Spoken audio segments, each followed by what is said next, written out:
Training और मेहनत की कहानियां हम सबने सुनी है ना? पर आज हम सिर्फ पसीने और दौड़ भाग की बात नहीं करेंगे।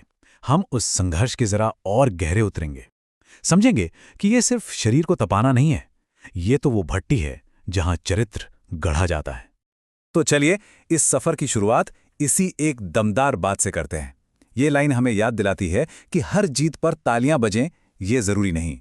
असल में कुछ जीतें तो बिल्कुल अकेले में, पसीने और दर्द के साथ ही लिखी जाती हैं। और वो अकेली जीत आखिर शुरू कहां से होती है? वो होती है यहां से। हर सुबह जब ज्यादातर दुनिया सो रही होती है, तब एक अंदरूनी लड़ाई शुरू होती है। जरा सोचिए उस ठंडी सुबह के बारे में। हवा में ठंडक है और हर एक सांस एक चुनौती जैसी लगती है। हर उठता हुआ कदम अपने आप में एक सवाल है। ये सिर्फ एक दौड़ नहीं है, ये तो अपनी ही बनाई हुई हदों को तोड़ने का एक इम्तिहान है। और यही वो सवाल है जो सब कुछ तय कर देता है। ये एक दोराहा है, एक रास्ता है आराम का, रुक जाने का, और दूसरा वो मुश्किल रास्ता है खुद को बदलने का। और फैसला वो तो हर एक पल, हर एक कदम पर लेना पड़ता है। देखिए, एक बात तो बिल्कुल साफ है, थकान और दर्द ये किसी के साथ भेदभाव नहीं करते, ये सबको महसूस होते हैं। असली परीक्षा तो इस बात की है कि उस दर्द के बावजूद कोई रुकने का फैसला करता है या फिर एक और कदम बढ़ाने की हिम्मत दिखाता है। लेकिन तब क्या होता है जब हिम्मत जवाब देने लगती है, जब लगता है कि बस अब और नहीं? तब ये एहसास होता है कि ये सफर अकेले का है ही नहीं।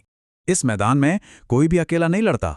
जब एक की हिम्मत जवाब देती है तो दूसरा हाथ थामने के लिए वहां मौजूद होता है। ये सिर्फ एक दौड़ नहीं रह जाती, ये एक दूसरे का सहारा बनने की एक मिसाल बन जाती है। टीम वर्क, हम अक्सर इस शब्द को एक स्ट्रैटेजी की तरह देखते हैं, है ना? लेकिन इसका असली मतलब वो इससे कहीं ज्यादा गहरा है। ये असल में एक भरोसा है, एक अटूट भरोसा कि जब हिम्मत टूटेगी, जब सबसे ज्यादा कमजोरी महसूस होगी, तो कोई ना कोई होगा जो हाथ थाम लेगा। और इसी भरोसे, इसी साथ से वो जमीन तैयार होती है जहां एक आम इंसान एक खिलाड़ी में बदलना शुरू होता है।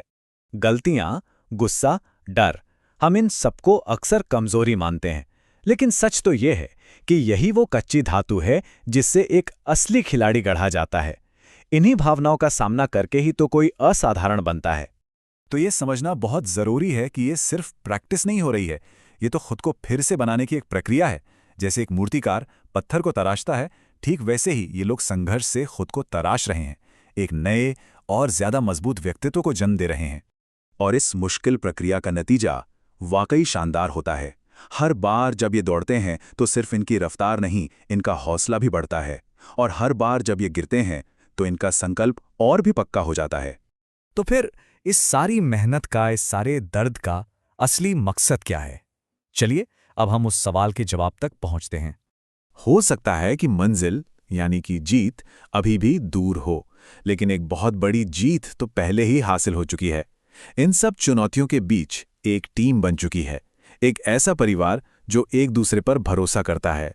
और बस यहीं से हम इस सफर के सबसे बड़े सच तक पहुंचते हैं।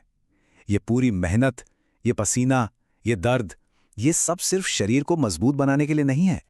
असली ट्रेनिंग चरित्र की होती है। मुश्किल हालात में कोई इंसान कैसा बर्ताव करता है, जब कोई नहीं देख रहा होता तब वो कितनी मेहनत करता है, और जब कोई साथी गिरता है तो क्या वो उसका हाथ थामता है। अनुशासन, सहानुभूति और संकल्प, बस इसी संगम का नाम तो चरित्र है। और यही इस संघर्ष का असली इनाम है। तो आखिर में सवाल बस यही बचता है, हर किसी की जिंदगी में वो कौन सी चुनौतियां हैं, वो कौन सी भट्टी है जहां उसका चरित्र गढ़ा जा रहा है। ये सोचने वाली बात है।